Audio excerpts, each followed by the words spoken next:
Assalamualaikum warahmatullahi wabarakatuh. Kisah Nabi Yahya oleh Sabella Febriana dengan judul Membawa Ketaatan pada Orang Tua. Dalam perspektif percaya akan adanya Allah dan meyakini kehendaknya. Makan pagi dengan ikan. Menikmati makanan di tempat. Ada cerita yang ingin saya sampaikan, kisah keteladanan Nabi dan sahabat. Jalan-jalan ke kota tua. Ke kota tua, tak sengaja melihat Firza. Jika kamu tahu Nabi Yahya, cobalah kamu tiru akhlaknya terhadap orang tua. Orang sholawat, wajahnya bercahaya. Wajah bercahaya sampai di rumah. Jika kau suka dengan Nabi Yahya, kau tirulah sikapnya yang ramah. Dalam sinopsis, Nabi Yahya adalah Nabi yang ke-23. Beliau merupakan keturunan dari Zakaria. Ia memiliki sifat yang baik dan taat kepada orang tuanya. Beliau pernah mempelajari kitab Taurat di kalangan Bani Israel untuk memahami hikmah dan rasa kasih sayang kepada anak-anak. Hanya saja, ketika dewasa, setelah menjadi utusan Allah Subhanahu wa Ta'ala, dibunuh oleh Raja Herodes. Hal itu lantaran terjadi karena menantang larangan untuk menikahi anak tirinya sendiri. Hadirin yang berbahagia, siapakah Nabi Yahya dan Raja Herodes? Itu bagaimanakah kisahnya?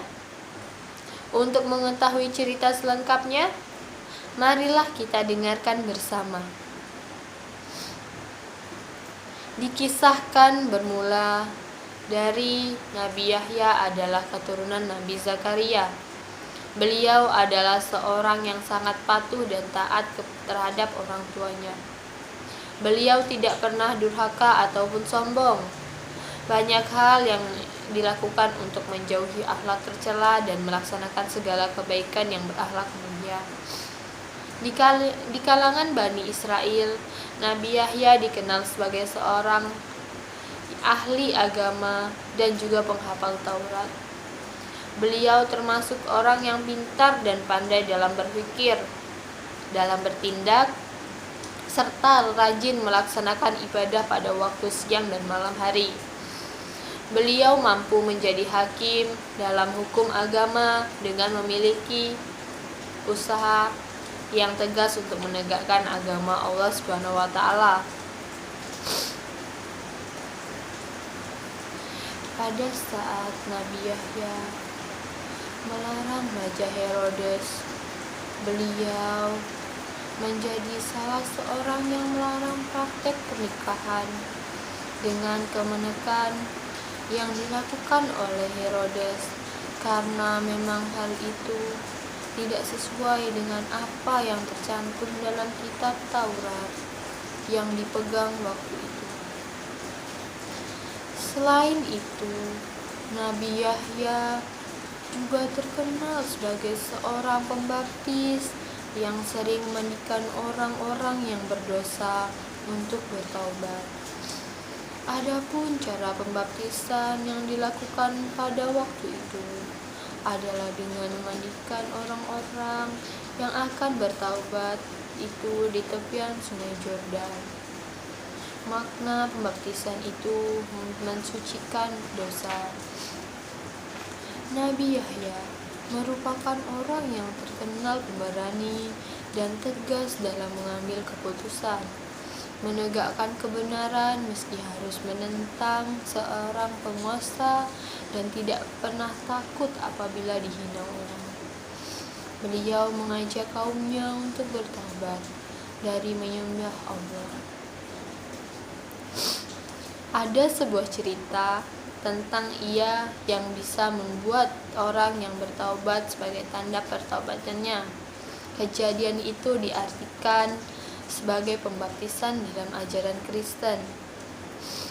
Namun, yang sebenarnya dilakukan oleh Nabi Yahya itu adalah tanda dari perwujudan taubat, yakni bisa dikatakan sebagai mandi besar dan juga beliaulah yang menikah Nabi Isa.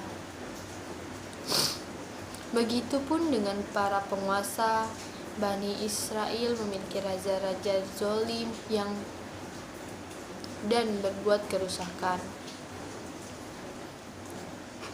Raja Herodes adalah penguasa Palestina yang dikenal paling jahat dan berbuat semena-mena terhadap rakyatnya.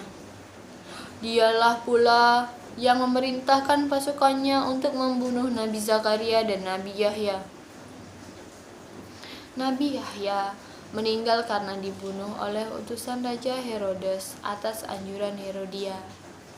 Karena ada suatu kisah pada masa Raja Herodes menjadi raja. Ia memiliki dan ingin menikahi wanita yang sangat molek dan sangat menawan, yang tidak lain adalah keponakannya sendiri. Kisah ini menjadi pembelajaran dalam kehidupan sehari-hari. Bahkan untuk orang lain sekalipun, ini adalah pelajaran berharga dan paling mulia. Keteladanan yang didapat dari kisah Nabi Yahya ini adalah sosok Nabi Yahya yang penuh kesabaran, lalu memiliki sifat yang patuh dan taat kepada orang tua. Beliau juga mempunyai sifat pemberani untuk membaptis kaumnya dan mengarahkan kaumnya bertobat. Jadi, patuhlah kepada orang tua, ikuti semua perintahnya. Jangan lupa bersyukur kepada Allah Subhanahu wa taala agar apa yang kita miliki menjadi nikmat yang luar biasa. Lebah madu yang sangat manis, madunya jernih dan tidak keruh. Bersabarlah akan waktu yang telah habis.